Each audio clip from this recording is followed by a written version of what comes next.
Hello Pet Masters, my name is GJ De Leon.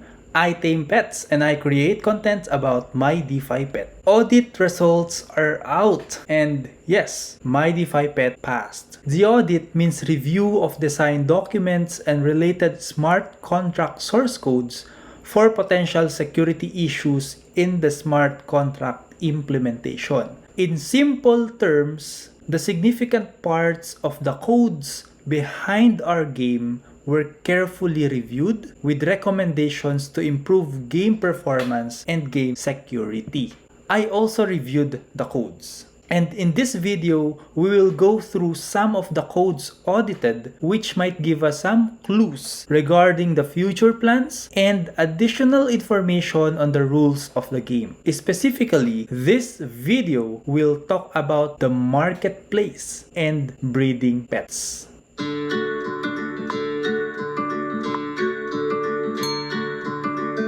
From yesterday's announcement, the marketplace is one of the upcoming features in the pipeline along with staking and PvE boss fight remake happening this September. With this, we know that the marketplace is coming so soon. Though there are not enough information about the mechanics here, we can have a glimpse of the marketplace by looking at the codes. Now, let's take a look. The basic idea of the marketplace that we know is this. We buy and sell pets to other pet masters. But guess what? Other than the sale, the buy and sell, in the marketplace, we can also conduct siring. Let's read the note here. The address of a custom clock auction subclass contract that handles siring auction needs to be separate from sale auction because the actions taken on success after a sales and siring auction are quite different. Maybe it is important for you to know what siring is.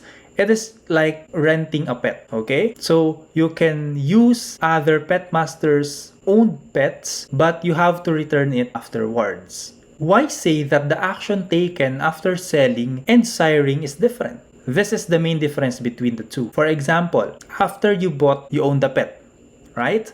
The pet goes to you permanently. In siring, on the other hand, you just borrowed the pet. So after siring, the pet returns to the owner. Now, let's talk about the manner on how the sale or sire will be conducted. The process will be in the form of an auction, okay? So, what is an auction? Auction is basically a process wherein potential buyers place competitive bids for an asset, in this case, for a pet.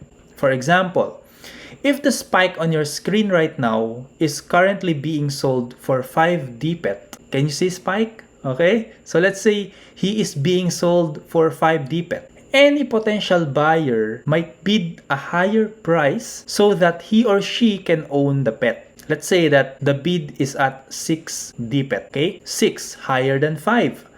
Now, if other buyer bids at 7D pet, he or she will own it. So there is no fixed price for selling, okay? The pet will be sold to the highest bidder within the limited auction duration. We can see on the code how this works. Let's read. Check that the bid is greater than or equal to the current price.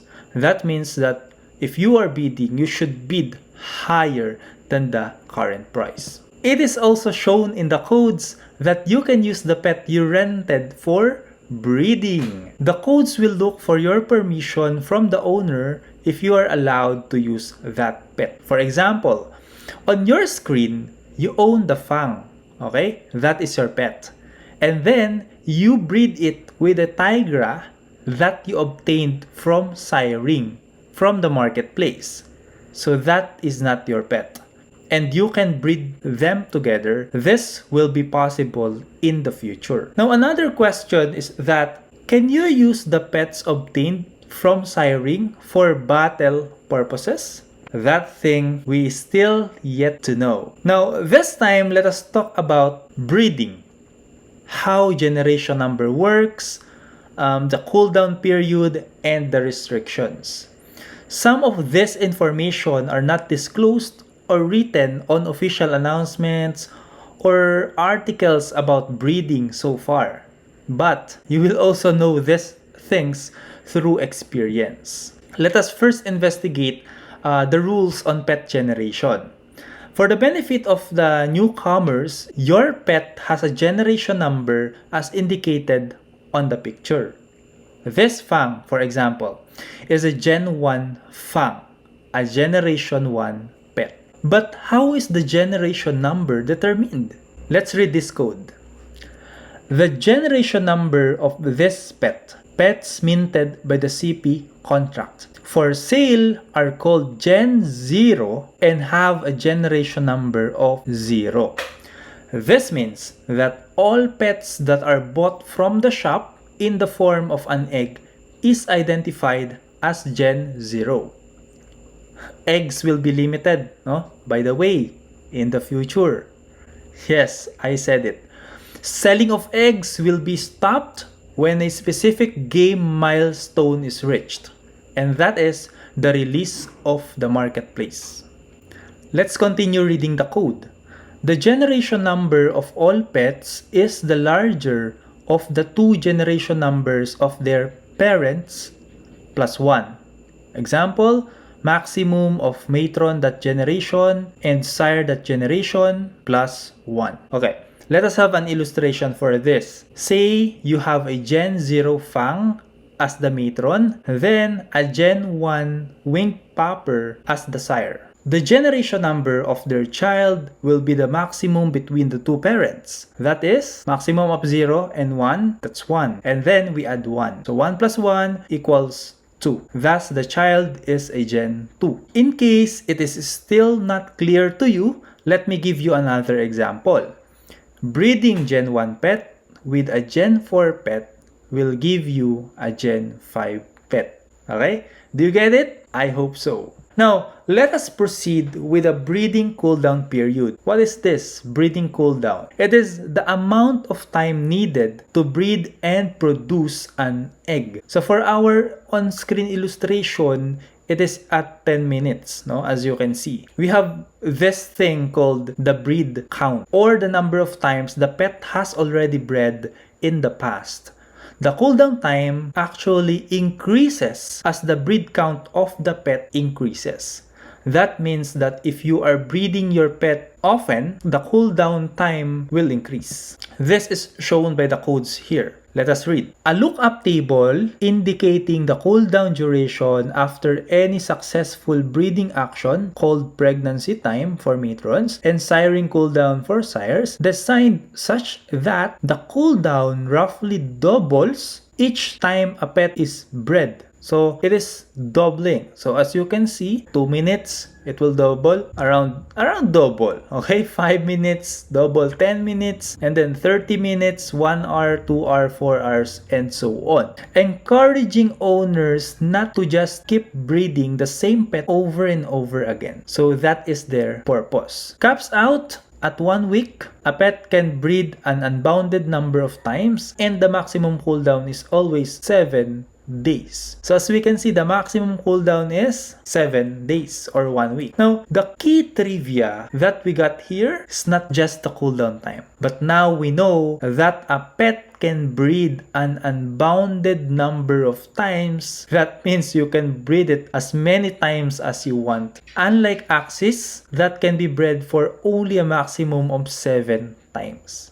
Now, even though our pets can be bred a lot of times, the cooldown period is capped at 7 days or 1 week. On our illustration, for example, what is the breed count of the Fang here? The breed count is 3. Looking at the codes, for the first breed, the cooldown is 1 minute. Then we have 2 minutes for the second breed, and then 5 minutes for the third breed. Now, since this Fang has a breed count of 3, it will now breed for the 4th time. Okay? So it makes sense that the cooldown period as shown in the picture is 10 minutes. Did you get it, guys? Okay, now our next topic is interesting, okay? The restrictions that we have on breeding. I haven't read these anywhere, but I experienced this firsthand during my breeding in the past. There are 3 restrictions, okay? And let us go one by one. First, a pet cannot breed with itself. Pretty straightforward, isn't it? So this just means that breeding shall be performed by 2 different pets and not by just one pet, as sexual reproduction is not allowed. So for the second one, pets cannot breed with their parents. This is interesting. Incest is not tolerated inside the game. So the codes are checking whether or not the partner is not a child or not a parent of the other.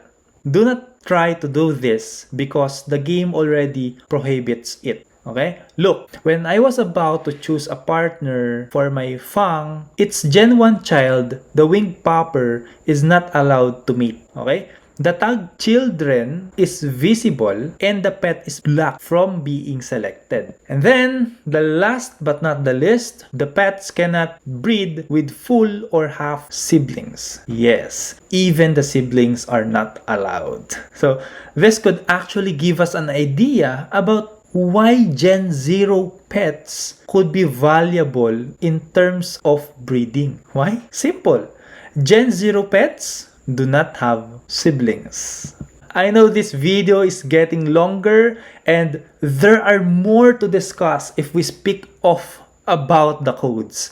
And surely, building these codes is no easy task for the developers. If you want to know more about the Peckshield and the full report of the audit, please see the description box. I will put the link below. Please take note, okay, that the things that we have discussed here are based on my own interpretation. Also, we acknowledge that the rules and other things might change in the future as the game progresses. I am just a dude who loves to share the new information I am getting. I hope that you got something from this. Alright? So if you want more content like this in the future, please don't forget to subscribe on this channel and hit the notification bell for future updates and more. Thank you for listening, guys. Always remember to strive to be better than yesterday. And as always, may the pets be with you.